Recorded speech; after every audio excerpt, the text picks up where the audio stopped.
Today I'm going to give you some tips on selling your home yourself. They are the exact things that I would tell my family and friends, so stay tuned.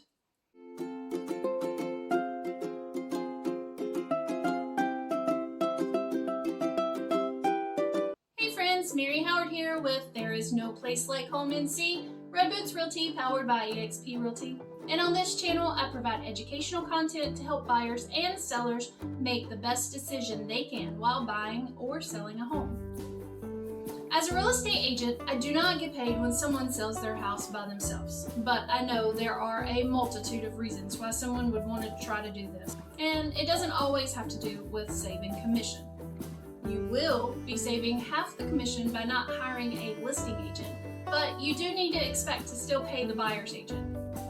Unfortunately, for sale by owners do typically wind up with less money in hand than if they did hire a listing agent. But if everything goes smoothly, it may be possible for you to still save some money. Statistics say that last year the average FSBO home sold for around $220,000, while the average agent-assisted home sold was $248,000. That means that an agent-assisted home sale can net you a larger profit. And assuming that you paid that agent 6% commission on your $248,000 home, or you pay them $14,888, you would still have come out $13,112 ahead, not to mention the cost of the photos, the marketing, and the stager. Most of the time, the agent covers those. So, more money, higher sales price, less hassle for you. Looks like a win for everyone. But if you follow these steps, you will be successful in selling your home by yourself. The first step is, if you're serious, you need to get in touch with your real estate attorney.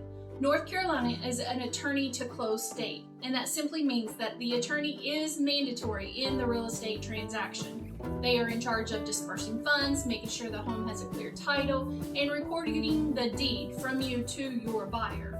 Another reason that you need the real estate attorney is because of the required documents. Sometimes they can be a little tricky, and lawsuits have come into play in the real estate transactions because sellers do not know how to fill these documents out completely, or they don't do it very honestly.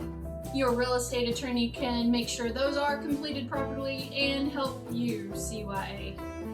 The next step is to get great high quality photos. It's not expensive. You can get these pictures for less than $200, and it can gain you thousands of dollars in your sales price. Even though cell phones do take amazing photos, it can't get the angles and the light like a professional photographer can. Also keep in mind, 90% of buyers look online before anything else, and if you don't capture their attention in those photos, they're not going to get in their car and come out and walk around your house. Next is marketing, and it's very important. You can put a sign in the front yard, but the only people that's going to see that sign are your neighbors and people that are driving by. If you live on a secluded street, no one's going to see that, and it is going to be the least efficient way that you can sell your house. You can put it all over the social websites. However, the best thing is getting this on the MLS. There are some ways that you can get your home listed on the MLS, and that would be the flat fee MLS listing services, or by listing your home on a website like FSBO.com. Only 6% of FSBO sellers are actually successful, and of that 6%, a third of them already know the person that wants to purchase the house before they even decide to sell the house. So if that's not you, you're going to have to hit that marketing pretty hard. Next, you're going to want to make sure that your house is in tip-top condition, that everything is decluttered and everything is clean. You need to keep in mind when you're prepping your house that you don't have to hire a professional stager to bring in furniture, but it might not hurt if you pay a couple $100s for them to walk around and stage the furniture that you already have. Okay, this is a hot topic, but open houses and showings. Never, ever, ever do an open house or a showing by yourself. Safety should always come before the sale of your house.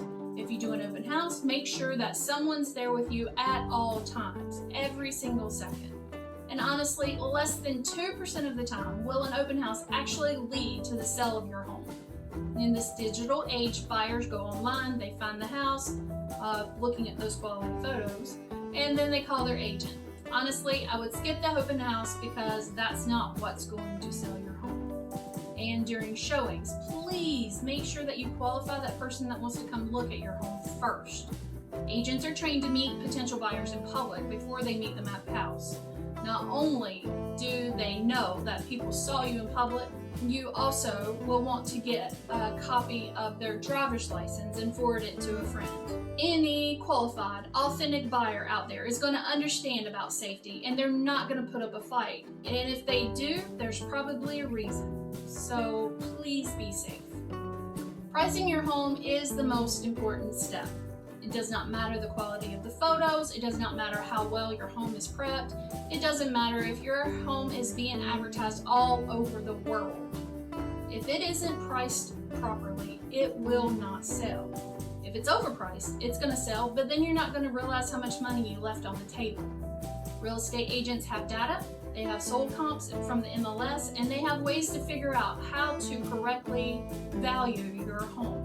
Please don't use Zillow to set your price.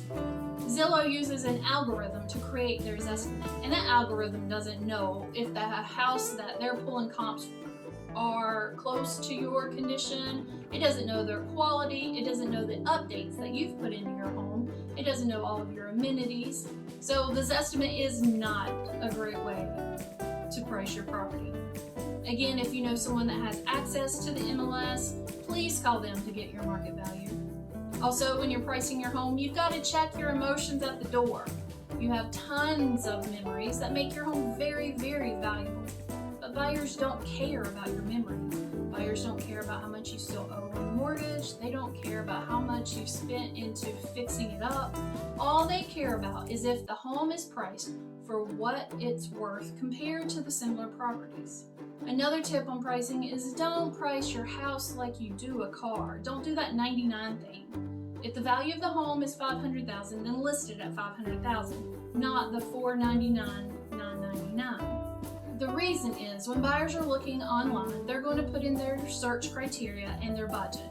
And if their budget is $500,000 and you've listed your home at $499,999, then the only people that's going to see that is if they're the ones under $500,000, not the ones over $500,000. And that's all just because of that $1, the way that you've priced it.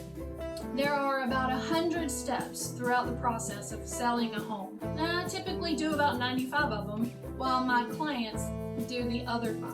And most of the time my clients go on vacation about 2 weeks before closing and just relax. You can sell your home yourself, and if you follow these tips, you will at least have a general roadmap. If you have questions, feel free to reach out. Please stay safe. Thank you for watching this video. Click the link below to watch the next video. Don't forget to hit that icon bell to subscribe. This is Mary Howard with There Is No Place Like Home NC.